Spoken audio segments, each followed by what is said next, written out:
I'm Greg Owen, motorcyclist and lawyer.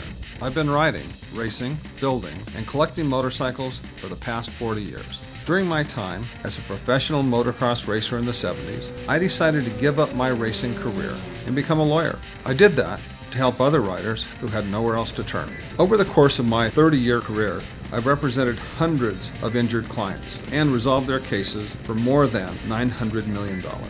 My goal is to tell the history of motorcycling in America, one bike and one rider at a time. All right, let's move over here. I'm trying to read the name on this. Excelsior. Oh, it's an Excelsior. Is this a runner?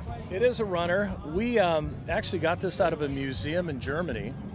This is the earliest bike that we brought out of here today. It's not our earliest bike in our collection, but this is a 1910.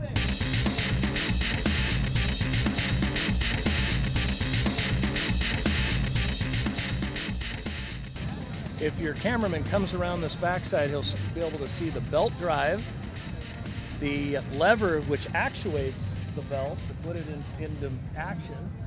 So you would start this bike on the stand, you'd kick it off the stand, you'd actuate the belt to take off. You have your accelerator here, the throttle, and this side actually works these mechanisms, and this is the spark control, the advance for the timing.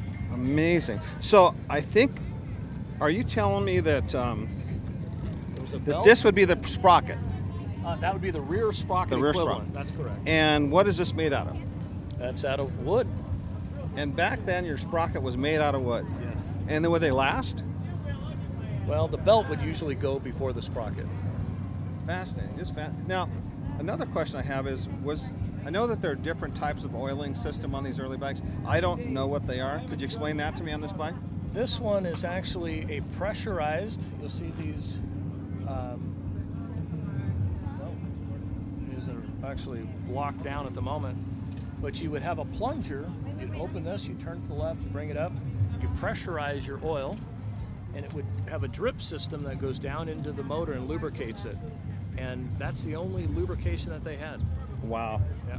And they'd run forever if you did that. If you were very diligent at pumping that, pressurizing it, you'd actually drain the oil out of the crankcase after 2 or 3 days, put it back up on top depending upon how many miles you would use, and you'd recycle your oil from your crankcase back up into the tank. Wow. And it, to answer your question, it's not as efficient as you know. Right. We moved away from it, but it worked for the time. Yeah. I mean, how long could they ride these bikes? I mean, could they put 50,000 miles on it? 25,000? How long would these bikes last before they had to do a rebuild?